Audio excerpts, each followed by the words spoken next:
Ustaz Nur. Terima kasih. Assalamualaikum warahmatullahi wabarakatuh. Waalaikumsalam warahmatullahi wabarakatuh. Bismillahirrahmanirrahim. Alhamdulillahilladzi faddalana ala kathirin min ibadihil mu'minin. Allahumma salli ala nabiyyil hashimiyyi Muhammadi wa ala alihi wa sallim taslima. Ilahi anta maqsudi wa ridhaka matlubi a'tini mahabbataka wa ma'rifataka wa a'tini ma'aka abada. Rabbi syrah li sadri wa yassir li amri wa hlul 'uqdatam min lisani yafqahu qawli wa saddid lisani wahdi qalbi bihaqqi sayyidina Muhammadin sallallahu alaihi wasallam amma ba'd. Ashab al-fadilah jami'i masyayikh ahli silsilah tariqah Qadiriyah Naqsyabandiyah di Mahat Surya Layasir Narasa PPKN bil khusus Hadratul Syekhin al-Mukarram yang mulia guru agung kita semua Al-Imam Al-Arif Billah Sultan Awliya fi hadha zaman Sayyidi Syekh Muhyiddin Muhammad Abdul Ghani Saifullah Maslul Al-Qadiri An-Naqsyabandi Al-Kamil Muqaddil Qaddasallahu sirrahu wa radiyallahu ta'ala anhu. Inna Allah yanfa'una min barakatihi wa asrarihi wa anwarihi wa ulumihi wa nafahatihi wa karamatihi wa barakatihi fi dini wa dunya wal akhirati. Al-Fatihah. A'udzu billahi minasyaitonir rajim. Bismillahirrahmanirrahim. Alhamdulillahi rabbil alamin arrahmanir rahim maliki yaumiddin. Iyyaka na'budu wa iyyaka nasta'in ihdinas siratal mustaqim siratal ladzina an'amta 'alaihim ghairil maghdubi 'alaihim waladdallin. Amin. Ikhwan wal akhwat rahimakumullah, para pecinta kesucian jiwa dimanapun berada, berkhusus kepada para wakil talqin Guru Agung Pangersa Abah yang dibisahkan hadir pada MOI subuh kali ini. Begitupun beliau, orang tua kita bersama, Bunda Haya serta keluarga besar beliau, Prof. Riyatno, serta semua orang-orang yang dibisahkan oleh Allah Subhanahu wa Ta'ala dengan karomah Abah, menjadi wasilah kita untuk senantiasa berkumpul pada manaqib online setiap harinya. Alhamdulillah, mudah-mudahan beliau dan kita semua senantiasa mendapat kejembaran rahmaniyah dari Allah melalui karomah Pangersa Abah, sehingga senantiasa dibisahkan untuk khidmah dengan Abah selamanya melalui karomah beliau. Amin, amin, ya rabbal alamin. Begitupun yang mulia para petugas manaqib yang insya Allah selalu istiqomahkan dengan karomah barokah Abah. Amin, ya rabbal alamin. Ikhwan wal akhwat rahimakumullah, selalu kita bersyukur kepada Allah Subhanahu wa taala atas segala limpahan karunia yang telah Allah berikan kepada kita semua. Salawat serta salam khusus selalu semoga tersampaikan, selalu tercurahkan kepada junjungan Nabi Agung Muhammad sallallahu alaihi wasallam serta keluarga beliau, sahabat beliau serta semua umat beliau. Insya Allah kita semoga menjadi orang-orang yang paling dekat dengan beliau di dunia sampai akhirat. Amin ya rabbal alamin. Dengan karomah Abah. Amin ya rabbal alamin. Ikhwan wal akhwat rahimakumullah, bahwasanya di dalam hadits qudsi, dalam kitab Fadhailus Syukur, kita bertabaruk dalam kitab Pangersa Abah, dalam kalimat dalam huruf alif Abah memberikan ta'wil dengan makna Allah. Allah Ta'ala berfirman dalam hadits qudsi, wa qala ta'ala fil hadits qudsi, idza lam tarani falzam ismi fa inna ismi la yufariquni. Allah Ta'ala berfirman dalam hadits qudsi, ketika kamu tidak dapat melihatku, maka tetapkanlah namaku di dalam dirimu, karena sesungguhnya namaku tidaklah pernah akan terpisah dariku. Masya Allah. Jadi kalau kita ingin selalu bersama Allah, merasa selalu bisa bersama Allah dalam keadaan apapun, tidak ada cara lain terkecuali harus menetapkan namanya yang mulia dalam diri kita. Karena nama Allah tidaklah terpisah dengannya. Maka tidak ada cara lain untuk menetapkan nama Allah yang maha mulia tersebut di dalam ruh kita, di dalam qalbu kita. Tidak ada cara lain, ikhwan wal akhwat, kecuali dengan talqin dzikir. Inilah kemuliaan orang-orang di antara orang-orang yang dibisahkan dengan mayyasya, kehendak Allah, untuk mendapatkan talqin dzikir dari seorang ahlinya, yaitu Syekh Mursyid. Yang di zaman ini kita semua bersyukur dipertemukan oleh guru mursyid fi hada zaman silsilah ke-38, yaitu Guru Agung Pangersabah. Karena nama Allah ini merupakan nama yang paling agung. Bahkan tersimpan sekian ribu nama Allah di dalam nama Allah tersebut. Bahkan disebut ini sebagai Sultanul Asma, rajanya Asma. Rajanya nama yaitu kalimat Allah Subhanahu wa taala. Pun kalimat tersebut kita ketahui dengan penjelasan Guru Agung Pangersabah, di dalamnya juga telah tersimpan nama makhluk yang paling mulia. Siapa beliau? Baginda Nabi Muhammad sallallahu alaihi wasallam. Sehingga nama Muhammad sallallahu alaihi wasallam pun melekat dalam hati kalbu orang yang telah ditalkin zikir. Inilah orang-orang yang dimuliakan Allah Subhanahu wa taala di muka bumi ini, ikhwan wal akhwat. Tidaklah mungkin Allah memberikan sesuatu kemuliaan atas namanya yang mulia kalau orang itu tidak dimuliakan oleh Allah Subhanahu wa taala. Jangankan melekat dalam ruh, jangankan melekat dalam kalbu nama Allah yang mulia ini, melekat dalam sebuah tulisan di atas kertas saja katakanlah, maka kertas tersebut pasti dimuliakan. Contoh kalau satu ada kertas kosong, tidak tertulis apapun, atau tertulis nama-nama selain nama Allah dan Nabi Muhammad SAW, maka kertas yang ada tulisan tersebut tidak ada nama Allah dan nama Nabi SAW, biasa saja. Biasa saja di sini mungkin masuk ke dalam toilet dibolehkan. Dibawa, ditaruh di atas tanah langsung, bahkan keinjak-injak, tidak mengapa. Ditaruh di kantong, di belakang dan sebagainya, tidak mengapa. Mengapa? Karena di kertas itu tidak tertulis nama yang mulia Allah dan nama Nabi Muhammad SAW. Namun sebaliknya, coba kita lihat. Seandainya kita menemukan kertas bertulis nama Allah saja, tergeletak di atas, di bawah lantai katakanlah, terjatuh. Kita melihat ada nama Allah, ada nama Muhammad SAW di situ, pasti kita tergerak untuk mengangkatnya. Langsung kita muliakan, Masya Allah. Bahkan, nama tersebut yang hanya di dalam kertas tersebut tidak boleh masuk ke dalam toilet ketika ada tulisan nama Allah dan Nabi Muhammad SAW. Bahkan dimuliakan, ikhwan, ditaruh di tempat atas atau sebagai tanda memuliakan. Bukan kertasnya, tapi karena kertas tersebut telah tertulis nama Allah dan nama kekasihnya Muhammad Shallallahu Alaihi Wasallam. Inilah ikhwan wal akhwat rahimakumullah.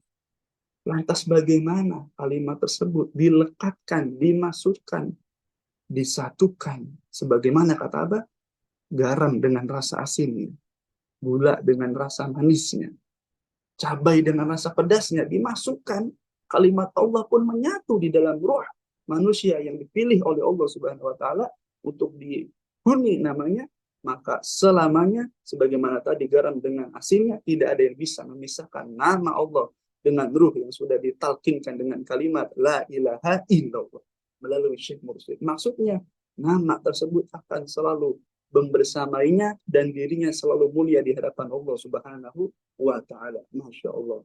Alhamdulillahilladzi faddalana ala katsirin min ibadihi mu'minin.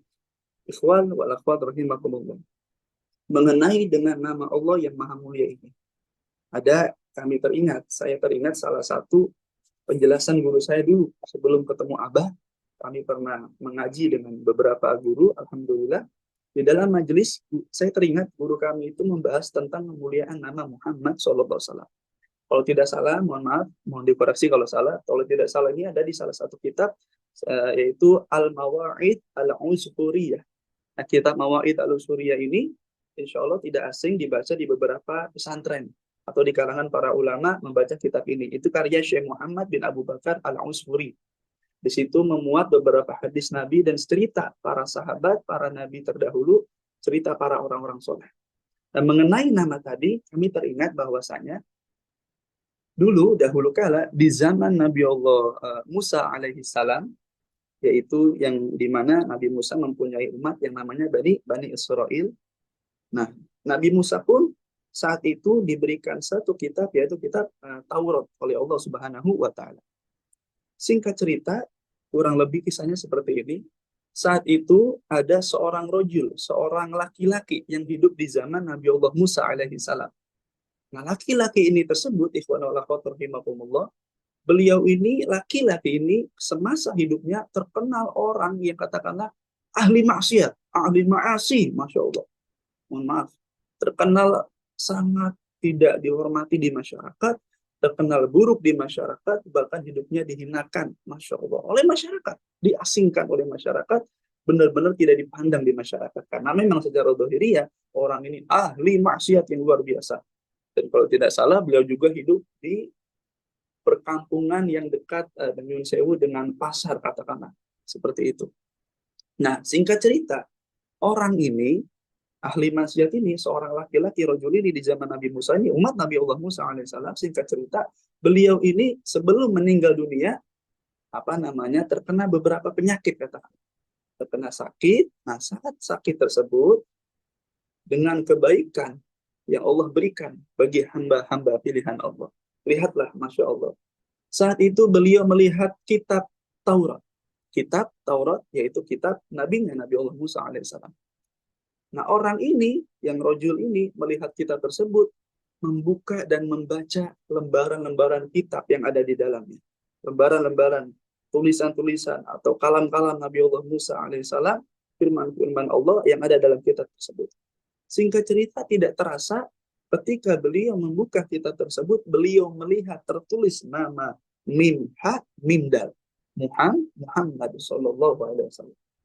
Dan di saat itu, kata guru kami, saya teringat, di situ, di dalam kitab Taurat tersebut, ada perintah dan diberitahu nanti di akhir zaman, setelah Nabi Musa, nanti penutup para nabi, disitulah Allah menciptakan sosok yang bernama Muhammad SAW.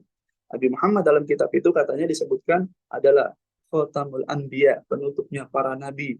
Beliau ini adalah orang yang paling ditunggu-tunggu kehadirannya. Dan di situ ada perintah, maka bersolawatlah kepada yang nama Muhammad SAW.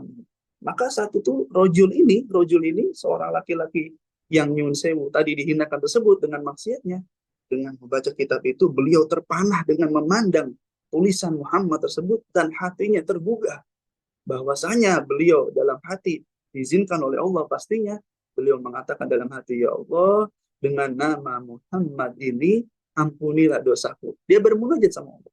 Dan akhirnya beliau pun bersolawat atas nama Muhammad SAW. Bersolawat kepada Nabi Muhammad SAW. Singkat cerita, tidaklah lama beliau ini meninggal dunia. Nah, ketika meninggal dunia, karena kan tadi hidupnya dipenuhi dengan maksiat, orang-orang memandang sebelah mata, tidak dipandang bahkan sama orang-orang sekitar, orang umat Nabi Allah Musa alaihissalam, maka saat itu, mohon maaf, dalam riwayat itu, tidak ada yang mengurus, mayat ini, mayat seorang rajul ini. Bahkan dalam riwayat, saya mendengar dari guru saya tersebut, mayatnya dibuang di tong sampah. Bahkan riwayat lain dibuang ke dalam kemana? Pokoknya diasingkan, dibuang ke tong sampah, dibuang ke tempat yang menjijikan. Tidak dikubur pada halayak, seperti halayak manusia pada umumnya. Maka saat itu Nabi Allah Musa mendapat perintah dari Allah, ditegur oleh Allah Subhanahu wa taala. Wahai Musa, katakanlah, kamu harus mencari seorang laki-laki yang diasingkan, yang ibarat tadi dihinakan. Harus dikubur selayaknya manusia pada umumnya. Saat itu Nabi Allah Musa bertanya kepada kaumnya, singkat cerita, wahai kaumku, kamu mengenal laki-laki ini? Katanya, mereka sebagian mereka menjawab, iya, aku mengenal wahai Nabi. Kata, di mana laki-laki itu? Kami buang, katakanlah. Kenapa? Karena orang ini hidup masa hidupnya penuh dengan maksiat. Singkat cerita, atas perintah Allah, Nabi Allah Musa pun mencari laki-laki tersebut dan ketemu. Akhirnya perintah Allah, wahai Musa, engkau harus mengubur jasad orang ini seperti halayak pada umumnya, mayat pada umumnya dikubur. Saat itu dikubur, dikafani, dikubur. Maka saat itu bertanya para orang-orang pada Nabi Musa, wahai Musa, wahai Nabi Allah, kenapa engkau mengurus orang ini? Sedangkan orang ini dihinakan oleh kami semua karena dengan maksiatnya, keonarannya, dan sebagainya. Tidak ada kebaikan dalam dirinya. Dan sebagainya, kata-kata buruk dari orang sekitar. Maka Nabi Allah Musa diberikan ilham, diberikan pengetahuan oleh Allah, bahwa saya diberitahu, wahai Musa, orang ini walaupun semasa hidupnya dipenuhi dengan maksiat, dipenuhi dengan keonaran segala macam. Mungkin orang melihat tidak ada kebaikan dalam dirinya, tapi ketahuilah, tadi kasih tahu, sebelum meninggalnya, orang ini menemukan nama kekasihku di dalam kitab Taurat. Dan ketika sebelum meninggal, orang ini bermunajat kepada aku, meminta ampun, bertawasul atas nama yang mulia ini. Dan dia bersolawat kepada kekasihku Muhammad SAW. Karena itu, dan dia memohon ampun kepadaku. Nah, dikarenakan nama itu, nama kekasihku Muhammad SAW yang dijadikan tawasul olehnya, maka aku pun mengampuni dosanya. Allahu Akbar. Sehingga di akhir hayatnya orang ini dimuliakan oleh Allah Subhanahu wa taala. Bahkan dalam versi lain, nama Muhammad tersebut disobek oleh rojul tersebut dan dijadikan pegangan atau azimat, dipegang di tangannya, dijadikan seperti gelang atau apa, intinya melekat dalam dirinya. Maka saat itu pun nama Muhammad SAW itu karena beliau ini sangat diberikan hidayah dengan nama tersebut sampai dijadikan gelang di dalam dijadikan gelang dibawa kemana-mana sampai akhir hayatnya. Maka singkat cerita intinya dikarenakan nama mulia Muhammad SAW, umat Bani Israel, wal akhwat, umat Bani Israel saja bisa mendapat ampunan dari Allah Subhanahu wa taala. Dimuliakan dikarenakan hanya memandang dan bersolawat kepada Kanjeng Nabi Muhammad SAW. Maka bagaimana dengan umat Nabi Muhammad SAW yang bukan hanya menjadi bukan hanya senang dengan nama Muhammad tersebut, bahkan orang tersebut dipilih menjadi umatnya.